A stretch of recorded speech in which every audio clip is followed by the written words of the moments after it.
Chairman sir এবং MD স্যারের মুক্তি লাভ করেছেন গত 15ই জানুয়ারি। এই 15ই জানুয়ারি মুক্তি লাভের পরে আসলে আমাদের ডিস্ট্রিবিউটরদের লিডাররা যারা, তারা এত আনন্দে আপ্লুত, সবাই এক জায়গায় হতে যাচ্ছিল, একটা ইভেন্টস খুঁজতে যাচ্ছিল। তাই সেটার উদ্দেশ্যে আমরা আসলে আজকে সবাই এক জায়গায় হয়েছি। আগামী দিনের কর্মকাণ্ড কিভাবে করা যায় সেই বিষয়টা নিয়ে মূলত একটু আলোচনা করব আজকে আমরা। আমরা মিডিয়া থেকে যতটুকু জানি যে আপনাদের এই জমিটাও মূলত ডেস্টিনি গ্রুপের।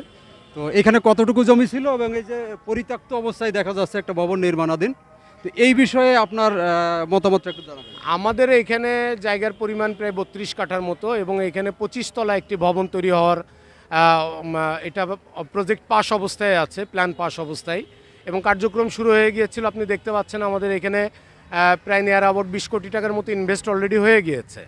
এর মধ্যে আমাদের একটি মিথ্যা মামলা দিয়ে আমাদের চেয়ারম্যান স্যার এমডি স্যারকে কারাবন্দি রাখলেন, আমাদের কার্যক্রমকে বন্ধ রাখলেন, যে কারণে আজ অবধি এইভাবেই বন্ধ আছে। এবং আপনি ভিডিও করলে দেখতে পারবেন এই আশেপাশের যারা নেশাগ্রস্ত বা সন্ত্রাসী টাইপের বা যারা আছে, আমরা শুনতে পেরেছি তারা নাকি প্রতিদিনই রড কেটে কুটে নিয়ে চলে যাচ্ছে পরিত্যক্ত জায়গা হিসাবে মনে করে। তো এখন এখানে আপনার যেহেতু এমডি চেয়ারম্যান স্যার বাইরে আসছেন, তো এখানে আপনাদের একটা কেয়ারটেকার রাখা দরকার, যে এটা দেখাশোনা করার জন্যে সর্বক্ষণ এটা রাখা দরকার। আমি যতটুকু জানি এর আগে একজন ছিল, উনি কি আপাতত নাই নাকি, বা এখন তত্ত্বাবধান প্রয়োজন কিনা? আসলে বিষয় হচ্ছে যিনি ছিলেন উনি আনসারের একজন ব্যক্তি ছিলেন, হারুন সাহেব। তা ওনাকে আসলে আমরা ঠিকমতো বেতন দিতে পারি না। আপনি জানেন আমাদের ডেস্টিনির আমরা একদমই সেলফ সার্ভিস দিয়েছে এই 12 বছর, নিজেরা কোনো ধরনের বেতন ভাতা দিয়ে আমরা কোম্পানি থেকে নিইনি। তো সেই হিসাবে আসলে উনি হয়তো ওইভাবে টিকতে পারেনি, যে কারণে উনি থাকেন না এরকম একটি পরিস্থিতির মধ্যে। আর আশেপাশে আমাদের পুরোটাই একটি টিনের বেড়া দেওয়া ছিল, সেটাও অলরেডি চোর গোষ্ঠীরা চুরি করে নিয়ে গেছে, আমরা দেখতে পাচ্ছি। আচ্ছা আচ্ছা, তো এখন আপনারা কি করবেন? এখন আমাদের মূলত আমরা সবাই অপেক্ষায় আছি এমডি স্যার চেয়ারম্যান স্যারের দিক নির্দেশনার।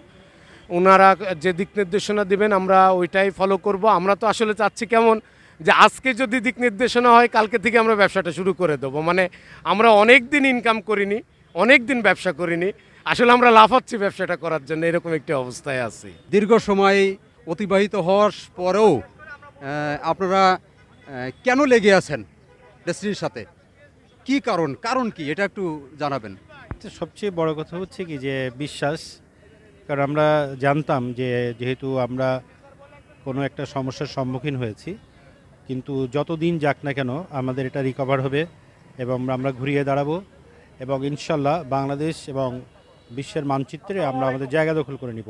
এই জন্য আসলে আমাদের কোনো ফ্রাস্ট্রেশন ছিল না। আর ডেস্টিনির সাথেই যেহেতু ছিলাম, সেই জন্য আসলে বলবো যে আজকে তো আনন্দের দিন আর কি। আমাদের দুঃখ বেদনার মাঝেও আমরা আনন্দ খুঁজে পেয়েছিলাম।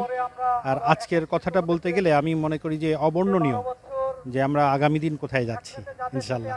জি, ধন্যবাদ আপনাকে। দর্শক, আমরা কথা বলছিলাম খুলনা বিভাগের ডেস্টিনি গ্রুপের যিনি ডিডিও ছিলেন, ডিস্ট্রিক্টের যে দায়িত্বে ছিলেন জুলফিকার সাহেব জিতু, ওনার সাথে কথা বললাম। আমরা দেখেছি ওনার উদ্দীপনা এবং ওনার যে এক্সপিরিয়েন্স ব্যবসা করার জন্য অত্যন্ত চমৎকার লাগছে। আশা করি আগামী দিনে অনেক চমৎকার ভালো ব্যবসা ডেস্টিনি গ্রুপ করবে। তো আমরা কথা বলবো আর দু একজনের সাথে। যদি আমরা একটু কথা বলি, আপনার নাম? বিপ্লব কুমার দে। বিপ্লব কুমার দে, আপনি যে এই প্রোগ্রামটাতে এসেছেন, আপনি এখন কি চান? ব্যবসা করতে চান? একটু জানাবেন। আমি ডেস্টিনি 2000 লিমিটেডের সাথে ব্যবসা করতে চাই প্রথমত। দ্বিতীয়ত হচ্ছে এইটাকে নিয়ে একসময় আমার জীবনের লক্ষ্য এবং উদ্দেশ্য ছিল ডেস্টিনি দিয়ে মানুষের কর্মসংস্থান তৈরি করার মধ্য দিয়ে আমি নিজে কর্মসংস্থানের একটা সুযোগ তৈরি হবে। আমরা আশা করতেছি আগামী ফেব্রুয়ারি মাসের মধ্যে আমরা কর্মসংস্থানের যে সুযোগ তৈরি করার জন্য কাজ করতেন আগে, সেই কাজটা আগামী মাস থেকে শুরু করলে আমাদের জন্য ভালো হয়। আমরা 12.5 বছর অপেক্ষায় রয়েছি এই কর্মসংস্থানের সুযোগ তৈরি করার অপেক্ষায়। আমি অ্যাডভোকেট জাহাঙ্গীর আলম। ডেস্টিনিতে আমার পজিশন ছিল আমি প্রফিট শেয়ার ডিস্ট্রিবিউটর, যেটাকে বলা হয় পিএইচডি। আর আমি নেট অ্যাডমিন হিসেবে দায়িত্ব পালন করেছি প্রায় 12 বছরের অধিক সময়। কাজ করতে চাই, আমরা সবাই মিলে একসাথে কাজ করতে চাই। একটা দীর্ঘ লড়াই এবং সংগ্রামের মধ্যে দিয়ে যে 12টি বছর আমরা অতিক্রান্ত করেছি, সেই লড়াই সংগ্রামের মধ্যে দিয়ে অতিক্রান্ত 12 বছরের পরে আমরা যে জায়গাটি এসে দাঁড়িয়েছি, আমি খুব সংক্ষেপে একটি কথা বলে শেষ করতে চাই। সেইটি হচ্ছে, ডেস্টিনিতে আমরা জানি জন্মের থেকেই একটি স্লোগান ছিল আমাদের। আমরা সবাই জানি যে together people, together we build our dream.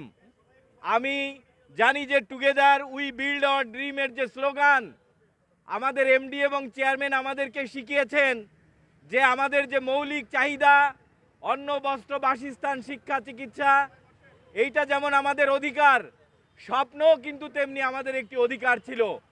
আমরাই নতুন করে নতুন জীবন তৈরি করার জন্য নতুন দর্শনের সাথে পরিচিত হয়েছিলাম। আর সেই সঙ্গে এইটি আমরা স্পষ্টভাবে জানি এবং বুঝি। আমরা সবাই বিষয়গুলো পরিষ্কারভাবে জানি এবং বুঝি।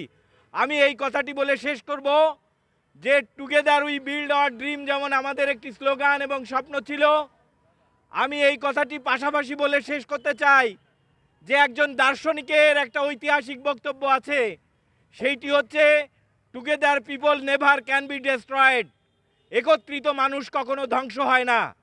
ডেস্টিনি 2000 লিমিটেড এমন একটি উদাহরণ, লড়াই সংগ্রামের মধ্যে দিয়ে 24 বছর বয়সের যে কোম্পানি, তার লড়াইয়ের 12 বছরে আমরা ওই স্লোগানটাকেই কাজে লাগিয়েছি, together people never can be destroyed. কারণ একত্রিত ছিলাম আমরা কখনোই বিচ্ছিন্ন ছিলাম না। ডেস্টিনি 2000 লিমিটেডের 45 লক্ষ ডিস্ট্রিবিউটর উন্মোচন হবে। বাংলাদেশ একটি